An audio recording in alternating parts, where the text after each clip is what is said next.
Good afternoon and welcome everyone to another episode of Augmenttors with George Smith here from Augmentt. And in this episode, I am delighted to be joined by Marnie Stockman, who some of you may know from throughout the channel, from things like Lead Like Lasso, the MSP Owner's Handbook, and formerly the co-founder and CEO of Lifecycle Insights. So Marnie, how are you? Oh, I'm excited to be here. I love the name Augmenttors. That's fantastic. I feel like I'm in the winning side of a Harry Potter film. So we love a good cheesy pun here at us. No, yeah. And Marnie, I've known you for a few years now. You're one of my favorite people to collaborate and work with things on, and so I'm delighted to have you on the show. Maybe for folks who aren't familiar with you, give us a little bit of your background. I mean, you've been in the channel for a while. Before that, you have some pretty interesting stories and careers and jobs previously. Well, I always like to say I started out as a high school math teacher, and then people immediately get first a little flinchy, like I'm going to assign detention, and I might, but they also wonder, and fair to say, like, then why should I listen to you? To which I say, I sold pre-calculus to 16-year-olds, so I know something about sales, and I know something about customer success because, like, you just can't be a teacher of any worth their salt without being able to appeal to the needs of the students, right? It can't be all about you, which is the magic of customer success. So after teaching, I landed at the board office as the math supervisor and accountability person in the school district. So I was in charge of all data, all reporting. And I was using a software platform for assessments in a shocking turn of events. And I was one of those mouthy customers that always wanted it my way, wanted improvements, wanted enhancements. I want this integration, that integration. And the company was like, we should just hire her. So then she doesn't have to fuss with us. And so I went to the ed tech side where I ran customer success. And we were acquired, as you said. Like, I'm a Ted Lasso fan until it felt like we were working with Rupert Mannion, who's the bad guy on Ted Lasso. And my business partner, Nick, said, we should start our own company. The next time we get acquired, we should not ever make our employees feel the way we feel. And our customers should never feel what we're feeling as we've gone through acquisition. So because we were working for the largest ed tech company in the world, we had to go someplace else for work, right? So I was literally playing volleyball one night with Alex Farling, who was an MSP. I'd played ball with Alex for 20 years. I knew him as an IT guy. I thought MSP stood for Maryland State Police. Like, I didn't really know what that meant, other than I was confident he could say the phrase, can you turn that off and back on again, right? And I said, do you have any problems in the space, or the channel, as I learned to say later, that needs solving with data analytics reporting? And he said, yeah, QBRs. And I was like, wait, I know that acronym versus the rest of the ones you've thrown at me all evening with PSA and RMM, et cetera, right? And because as director of customer success for an enterprise software company with $2 million accounts, I had seen the good, the bad, and the ugly in QBRs. So that is how I ended up. I mean, I ended up as CEO of Lifecycle Insights because I lost rock, paper, scissors, shoot. But I was one of the co-founders. And that's how I landed in this space. And I would say in the 4 years that we, launched, scaled, and sold to ScalePad, I really learned to love the space. And I do believe that that customer success is the trick to scaling companies. So that's how we landed here. That and some jaunty marketing, because you and I both love a good pun. We do indeed. Yeah, I want to definitely come back to sort of some of the successes that you guys had at Lifecycle Insights, because I think it's huge, the focus and the drive you had to really ensure that partners, MSP clients felt really looked after. And I think that's what we're here to talk about today. Is a big part of what supports that is soft skills. So Mark, maybe what I can start by asking is, to you, like, what are soft skills? Why are they important? And one of the things that we were talking about kind of in the green room is the idea of like personality and how that ties in and how that kind of interweaves into your company as well. So the first soft skills that come to mind straight out of the gate are trust and communication, because if you don't have those, all the rest of the soft skills are going to fall apart, right? So the ability to communicate is key. And I always mockingly say that one of my strengths is I'm a good English to English translator. And you wouldn't think you would need an English to English translator. But if you've heard some of the way some of the QBRs go, it sounds like they're speaking in a different language, right? If RMM comes out, it may as well be flux capacitor, right? Like folks don't know the difference. So I think one of the huge soft skills is just being a good communicator. And we can dig into that all day. Empathy and being able to put yourself in the place of your client. The person that answers a help desk, either phone call or ticket, absolutely needs to have the patience to say, can you turn that off and back on again 1,000 times and still be pleasant? It is why I think teachers make great customer success humans, right? I taught the same content 5 periods in a row. So you can bet by the end of the day, I was like, okay, here it comes. They're going to ask one more time. This is now the 50th time I'm being asked this question, and I'm still going to be pleasant about it. So those are the first ones that come to mind. The other one that is mission critical is building relationships. Mm-hmm.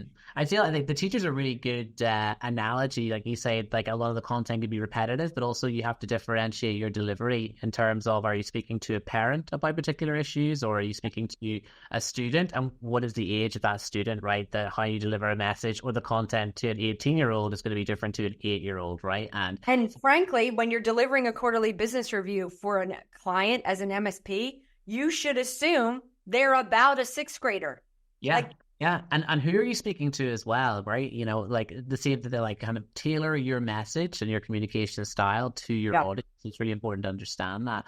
I mean, maybe we can dive in a little bit into that, because you guys at Lifecycle did so much work around QBRs and not only equipping MSPs with the data and information that they should be sharing, but also you guys did a huge amount of work around training and actually educating MSPs on how to deliver QBRs. And I assume that soft skills and kind of honing those is a big part of that. Can you tell us a little bit more about that? Yeah. So I've given probably the same presentation now. I think I'm up to 50 times.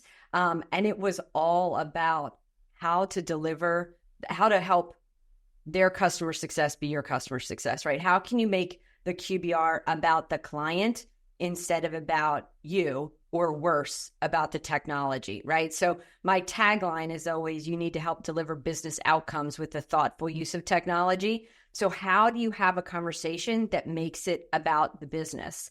Some things that we regularly saw folks getting wrong would be making it very technical, like I said, right? So what do you do to make it human when you're also trying there to be a sale? The interesting piece is that there's the technical side of it. And when people say like, oh, I'm not supposed to do that, right? I'm not supposed to spend hours talking about specific server models because no one cares. They revert to the other side of like, oh, I'm just going to call and check in and say, hey, George, how are the kids? How's the game this weekend, right? Like that's also not, would you really have time for that? Would you like it if all of your vendors called you and just wanted to check in and see how the kids were? Yeah, very irritating very quickly, right? You kind of be like, what's the point of this? Like, get to the point. And I am absolutely that girl. I was like, that could have been a text message and you didn't need to, like, I get it. You don't actually care about my children. I mean, it's sweet of you to say, but you don't actually care. That's not why you're calling. So if you could just get right to what you mean. So what does that conversation look like, right? Can I chat about Maslow's hierarchy for a second? I can go. Yeah. It's for those who haven't heard of that before. It's something from the educational literature. Is that right? Yeah. So Maslow's hierarchy is all about your hierarchy of needs, which everyone has the same one.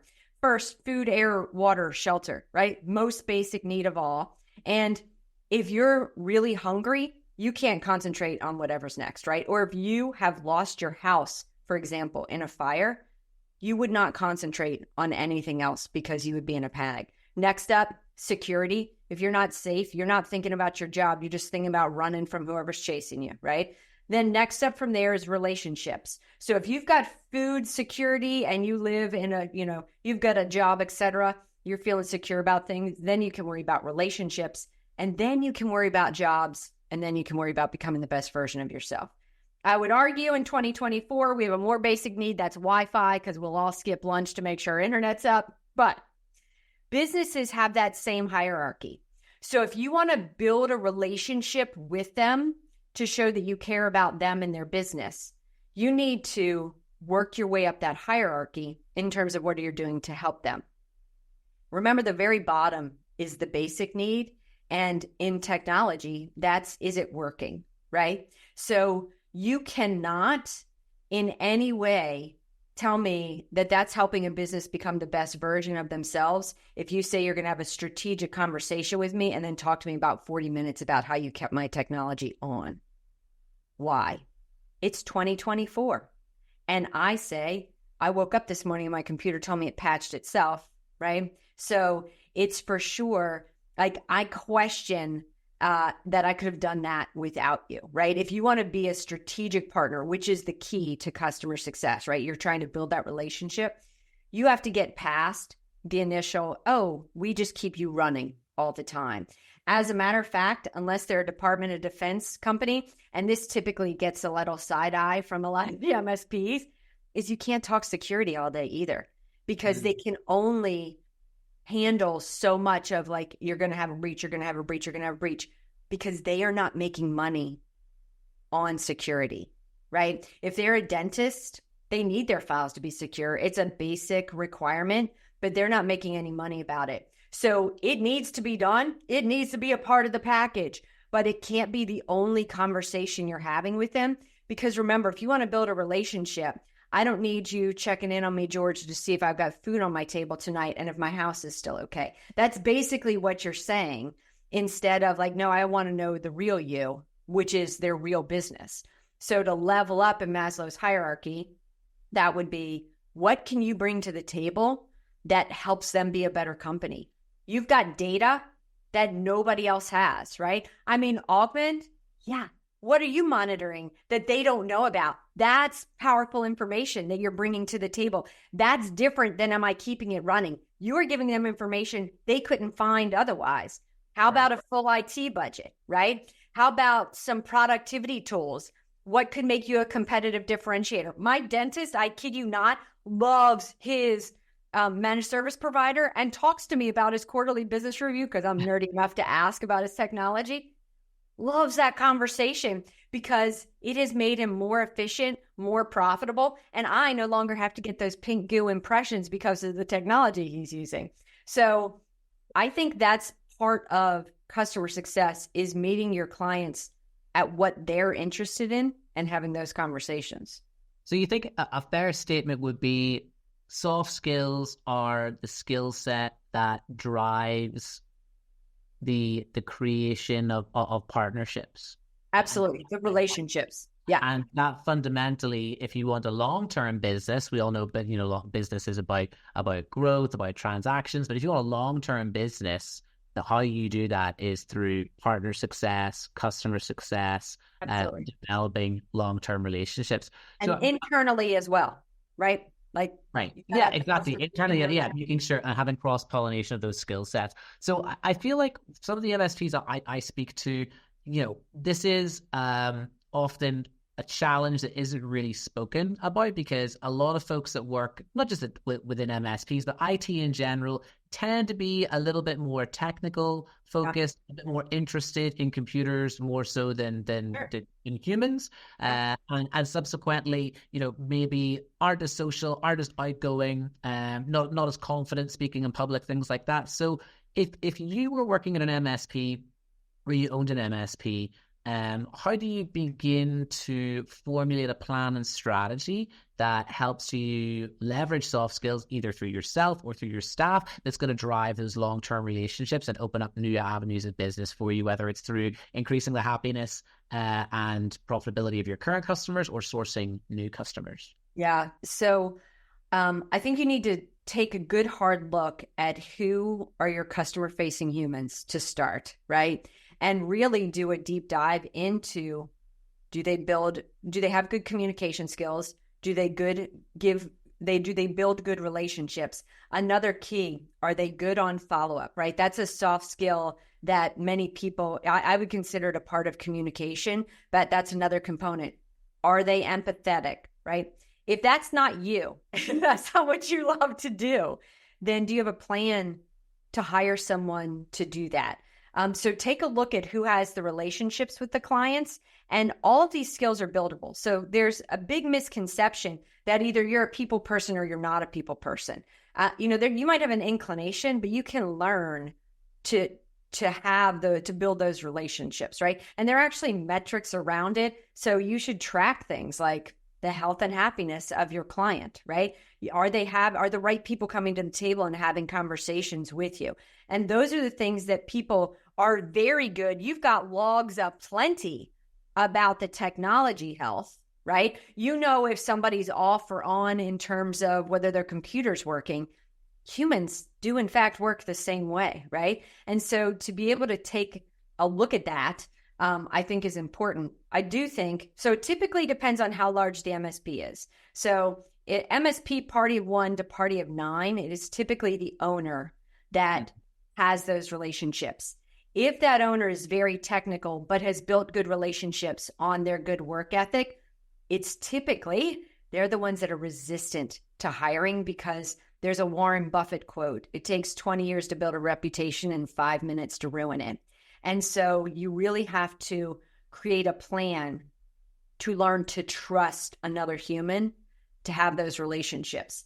Your 9th through 11th hire needs to be a customer success person that totally focuses on, they need to have the soft skills. They don't need to have the technical skills, right? I was a non-technical founder of a software company, as you well know, right? But I can still have the conversation. My business partner said, I'd send you into a VCIO meeting. I think you could sell, do a good job selling, because you're like, okay, you need some of those things in order for you to be happier with the internet. I don't know what that is. I'm going to get somebody else to tell me how much it costs, but I'm pointing at something plugged into my wall that I still am not sure what it is. But then your 9th, 10th, 11th, one of those needs to be a customer success hire. And then you need to have a plan for what that engagement looks like to build those relationships. What would you suggest that involves, Marnie? Because I can understand if you started your own business, you built it up to 9, 10 employees, you're the business owner, star of the show in many ways, but also like the go-to person, the face of the company that you've built. You with a lot of the relationships with other executives at your customer or partner companies. That could be a difficult thing to one, give up because of maybe some ego, but two, to trust someone to manage and serve those customers on your behalf. So what would you recommend for kind of setting out some training guidelines or some methods that someone in the position can implement to make sure that hire or that person in that role is successful? So first, you said the most important thing is you've got to put your own ego in check, because it is so nice to be the hero sometimes, right? And the reality of it is if you've solved tickets and if people can text you, probably the way you've grown, and so many MSPs grow through referrals, it's because they were Johnny on the spot, Janie on the spot, and were able to answer a ticket or a text right away. So first, you have to have processes in place where you're not solving all the problems. If you've gotten to 9 or 10 employees, you have a help the system. You have ticketing, right? You're not literally answering all the tickets yourself. And so when you hire someone, you should not just hover ship them out and drop them into the middle of your client base and say, good luck, little trooper, because your client doesn't have the trust, and then you don't have the trust either. So what I always like doing, when I was director of customer success, I had a $1.4 million account, and then I had a lot of $30,000 to $50,000 accounts. I hired a junior customer success person to take those accounts with me, right? And then they tagged along to watch how I would have strategic conversations with the large one. That was a really learning opportunity for them. But one of the tricks that I would do is I would bring them around to the first business review, introduce them, and say, we're going to CC Beth on all of the emails because they're going to be engaged, and make sure she is great and build up Beth. Beth is great at chasing things down. She knows exactly who needs to, she can communicate faster than I can, whatever that client needs. And then one thing that I always did is I made sure that as emails came to Beth, or if a ticket was assigned to Beth, that we were both CC'd on it and I would never respond. And yes, at first, did that kill me because it could take me 16 seconds to give the answer? Sure did. But I was going to have to spend the same 16 seconds on 30 different clients to give the same answer. So instead, I would tell Beth, all right, I want you to email me your response. I'm going to spot check it. If it's right, I'll say just send as is, or I'll fix it. And then she sends the answer. If she had no clue whatsoever, I would use that as an opportunity to train her on the answer, and she would still send the answer, even if she had to cut and paste my response. Why? Because they are not going to learn to trust her if I keep answering all the questions. It's not easy to do. You have to give up the spot as hero, and then you have to have the patience to help Beth be the hero until she knows she can. Well, as soon as I saw like, okay, all of the tickets around printers, I now no longer have to look at because you are now. That's not what the customer success manager is doing. I just do a lot of surveys, and I know that's the most hated ticket for folks to get in, right? But as soon as I knew she had a handle on all those, I don't need to see those anymore. And so you slowly scaffold your way out of the work. But because the client knew you were there, and then you didn't just drop them off with a junior person, they trust that Beth is getting the job done. Yeah, I love that term actually, Marnie, to scaffold. I think that's so important that, often business owners, particularly, smaller MSPs as well, it can be such a frantic environment to work in. And by the time you decide, oh, we should focus on some customer success and have someone who's a really strong social person, it's too much. And then that's what ends up happening is you do end up dropping them in the deep end. They feel unsupported, maybe a little bit of a neglect, and ultimately build up resentment. Whereas I think the thing that you highlighted that I really want to focus on is by having that training, you're actually showing and building the soft skills with them and actually building the relationship with them. So you're building trust with them. That's a two-way street. You're empowering them and building them up so that they know they have the confidence to kind of take those relationships forward. So kind of like investing up front, and you say biting the bullet and understanding that there's going to be some painful moments where things might not seem as efficient in that moment as they could be, but it'll pay dividends in the future whenever, like you say, there's 18 tickets that come through and you can see them, but you know that Beth or whoever can take care of them because you've coached them on how to respond, you've coached them on verbiage that they should be using, you've flagged the different types of accounts that you're managing, and this guy's kind of prickly, this guy will always challenge you on this. All of those things are so important, but you have to take the time and build it into that training schedule to make sure that it happens. So as you can probably imagine, Beth's a real human.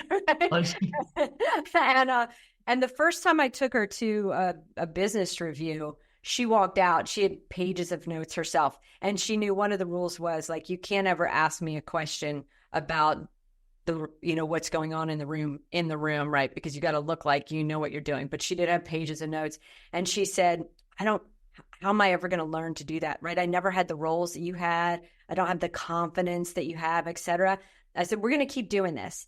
And it's interesting because I would hear her use my phrases and she would start doing presentations.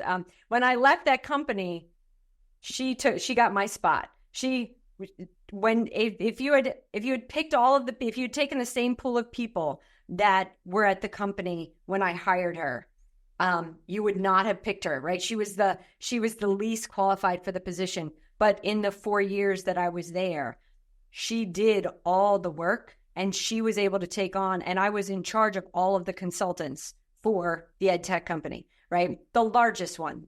so like it works. It takes patience. It takes work on their part, but you said it, you build the trust in them, with them, not just for your client, but for yourself, that your own reputation is not on the line. It's safe with Beth.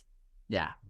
One of the things I wanted to sort of wrap up with, because I really want to kind of dig a little bit deeper here, Marnie, is that whenever I was speaking with you and Alex at Lifecycle, I was really, really impressed and shocked in a good way to hear about how you guys have set up the company to truly focus around Like So not I having think, salespeople, for yeah, example. exactly. So I wanted to open that up a little bit because I feel Yeah, like, we've talked about technology. You and I were talking about ChatGPT just in the green room as well. yeah, Like all the technology is advancing and it's making people's jobs easier, but humans still want that human connection. People yeah. still buy from people, and I feel like we're at a pivotal moment in the channel where MSPs, managed service providers, there's a spectrum there. Who actually is providing a service and is a quality service versus just reselling technology or bits and pieces. So that's a whole separate conversation.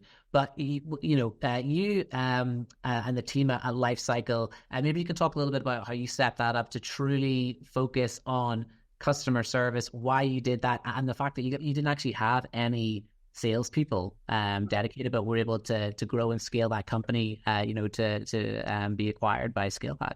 So first, we knew there's a problem in the space, and we knew our software solved that problem.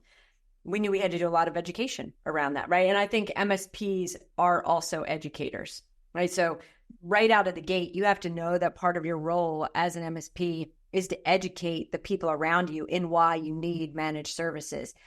But then I really wanted to we all did. We just wanted to be the right solution for folks, right? We wanted to help solve a pain point.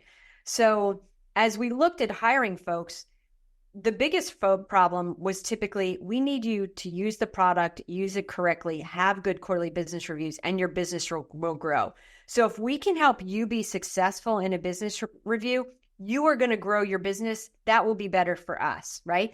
But also, word of mouth is for real. I had one person jump on a call with me and I said, I always like to ask, where'd you hear about us?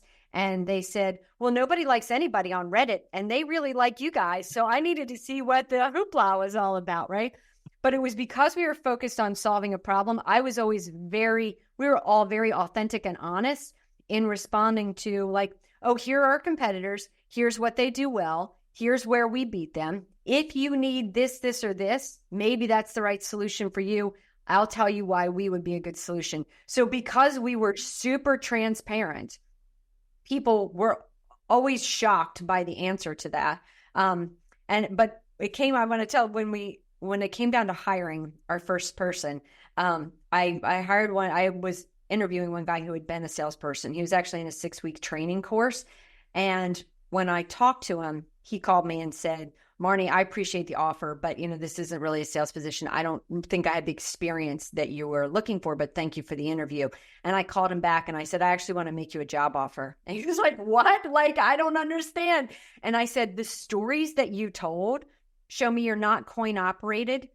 You had a quota at Microsoft. And when a client said they wanted that product, you said, I don't think that's the right product for you. I'll let you try it on a trial, but I don't think it's ready for you. And you wanted to solve their problem. You wanted to make work business for them. I said, I want somebody who's willing to say, yeah, I'm sorry, we might not be the right tool for you, and be honest and solve their problem. That's who I'm hiring. And we grew successfully. When we went to ScalePad, I asked them what surprised them about us, because there were 7 of us and 140 of them. And they said, like, what's shocking is you did that without salespeople and you're a tough competitor for us. So yeah, it made a difference. So what would you say to MSPs that might want to think about replicating that kind of setup or process? Because the same, I would imagine, if I have my MSP cap on, the same challenges or questions or, oh, this won't work will come up. It's like, how do I get new clients? Or I'm too busy, like I can't do that. Or, how do we, I've got my help desk guys that are technically support, but maybe they're not equipped to be the customer service. If you were setting it up through the lens of an MSP, what would you want to focus on? Yes. Kind of, 3 or 4 bullet points to get started. So one would be you need to have a referral process in place, because you probably have grown through word of mouth anyway, right? So you need to really see who your ideal clients are and make sure you have a process for that. You need to take a look at who your clients are and rate them in terms of health and where your good relationships are, and identify what is a good, you need to understand your business as it is. But then as you go for customer success, first, if you're not doing quarterly business reviews, if you're not talking to your clients, somebody is. So like right out of the gate, that is the baseline. of customer success. But the other piece is for folks that do it regularly, 13 points on EBITDA. Like, you will become more profitable. But what you need to take a look at is, what are those human interactions that I need to have? What can I do in bulk, right? So are you having the same conversation with 50 different clients? Can you have a webinar to have that same conversation with them, right? And you need to put processes in place for customer success. And that's where everybody has process in place for onboarding. Everybody has processes in place for, okay, we're going to launch a new, whatever bit of infrastructure, server, or whatever. You need to have the same process in place for those relationship conversations. And then you are looking to hire someone that has those soft skills, that is an English to English translator, will see something through, right? They've got the follow-up component that you can build trust with and that communicates well. So prioritize the relationship, not the transaction? Well, I think prioritize the ability to have relationships, but then you need to, in fact, have the tactical components, right? So I think it's interesting. I ran a job description through ChatGPT just to see what it would say. And it's interesting. I'm happy to do it for anybody if they wanted to try their job description to see, like, what should the core values of this person be? I'd run yours through and see what happens and see if you're looking for a good human to human, kind of person. Yeah. Okay, great. Well, guys, we're almost at time, so I'm just going to squeeze in the shit. Sorry, I'm a talker. No, it's been great. It's been great. So for anyone who doesn't know, obviously Augmenttors is ran by Augmentt. So this is a great little show that's endorsed by them, all about helping, just educate folks in the channel. And for anyone who's unfamiliar with Augmentt, we are all about standardizing M365 security for MSPs. So as per this conversation, with using some of the data sets, sharing that information through QBRs that Marnie was talking about, helping build those relationships, things like our M365 threat report, our SaaS inventory report, all that is great data that you can use to cement yourself as the IT expert, build that relationship, highlight your value, and ultimately build trust with your current customers as well as new customers as well. Marnie, I wanted to give you the opportunity to talk about some of the things that you are currently doing in the world. I know you're very, very busy, and you mentioned earlier some of the lead it like lasso stuff. So maybe you could talk a little bit about that and let folks know if they're interested where they can learn more. Yeah, happy to. So we took our story and paralleled it with the lessons of Ted Lasso and wrote the book, Lead It Like Lasso. So that's available on Amazon. But what I'm excited about right now is we are actually working on a masterclass on personal leadership, because really everybody is a leader. They need to kind of learn to lead themselves. So if folks are interested in that, they should absolutely follow me on LinkedIn and, play along. Yeah, great. Well, Marnie, thank you so much for your time today. Always good chatting with you. Great knowledge and always very fun and full of cheeky puns as well. So I'm sure we'll speak again in the future. And thanks everyone for joining us live. We'll see you again soon. Thanks.